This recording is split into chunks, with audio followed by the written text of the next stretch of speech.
Now I'd like to go on and tell a few stories that I like. It's my talk, so I just pick the stories, I guess.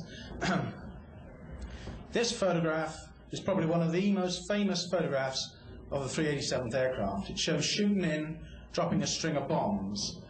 This is the complete picture, because it shows damned fino above as well. But it's normally cropped just to show the shooting in. Now during the war, this was used by the newspapers, and it says, American 9th Air Force bombers hammering the Germans along the French coast. Well, I'll have you know, the town in the background is Bournemouth on the south coast of England. And we thought she was on our side. There is a good explanation. It wasn't navigational error. A strip of land to the south of Bournemouth called Studland Bay was set up with all copies of the German defences on the beaches. And then a series of practice missions were run, and this was flown on April 26th, to drop bombs on those defence structures to see what effect different ordnance would have, which would help the ground troops landing on D-Day. Now, Studland Bay today is a nudist colony. I would like to go and research the area very carefully, but my wife has other ideas on that one. I'm going to relate a story now told to us by John Correll of the 559th. It's never been verified, so I'm probably going into dangerous territory here, but John Ninehouse, the pilot, is not with us. And if he doesn't buy a copy of the video, I'm lucky I won't get the lawsuit. His aircraft, Hot Garters, on the 5th of February 1944, the target was La Longueville, a V1 site, Doodlebug site on the coast of France. He was scheduled as a spare aircraft. Now, nobody liked to be in the spare aircraft. You were prepared, you were briefed, you had the pre-mission nerves just like everybody else. You flew to the channel, and if nobody dropped out, you dropped your bomb safe in the channel, you came home. All for nothing. Later on, they allowed the spare aircraft to join as a seventh member of the flight and complete the missions. On this day, he reached the channel. Nobody dropped out. So he peeled out to head home. It was cloudy. They flew along for a while, and they thought it's about time they sat down and found an airfield. They broke through the cloud, found an airfield, didn't look familiar, but they thought they'd land. And as they were making the approach in the circuit, the engineer, Sergeant Bozo, said, "Why are they firing flares at us?" At which point John Ninehouse said, "Christ, that's not flares, that's flak." They'd inadvertently crossed the channel and were trying to make an approach on a Luftwaffe airfield.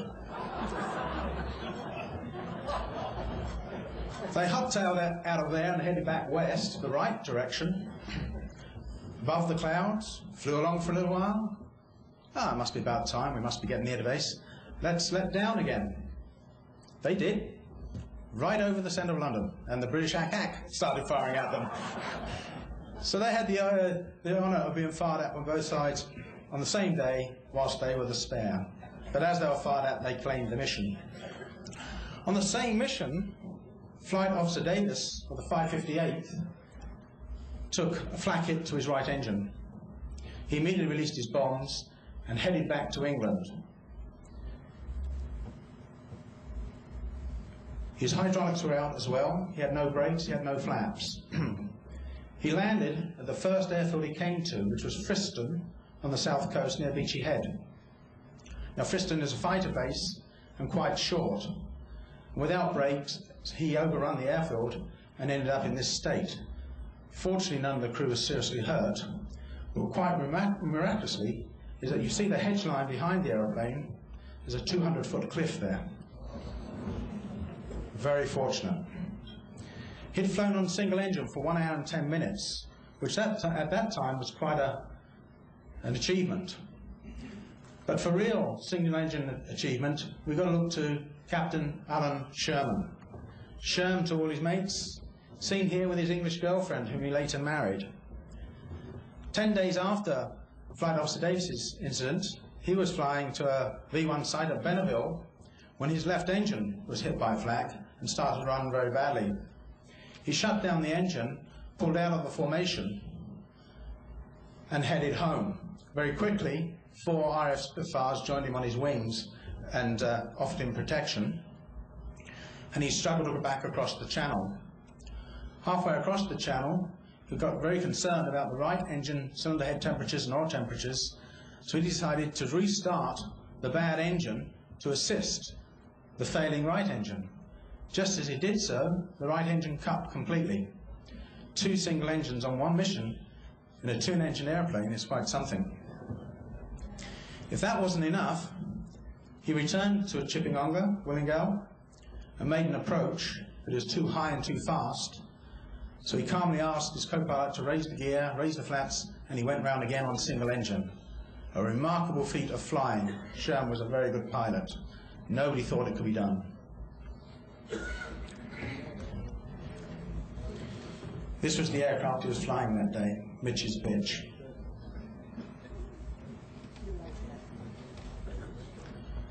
Now this story came to me from Dan Morse, who's with us tonight. Good old Dan. I like this story. It was the 12th of June, and the airplane Little Chum's Warhorse was being flown by Lieutenant James to the defended town of Boulogne.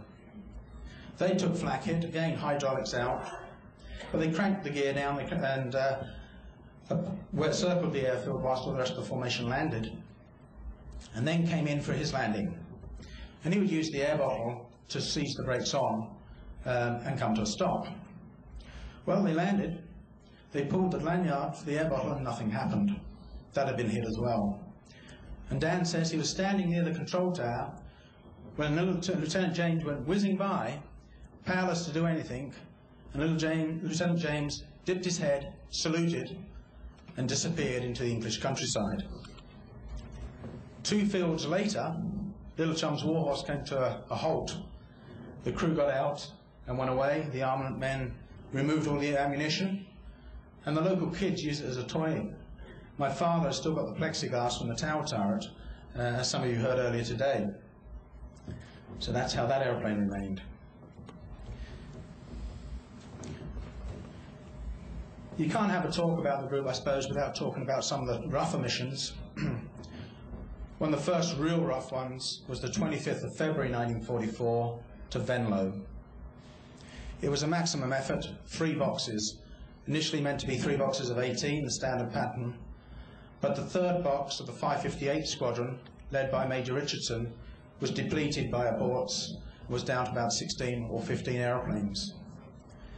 The first 2 boxes bombed short. They misidentified the target and turned for home. Major Richardson realized the error and pushed on to the target alone.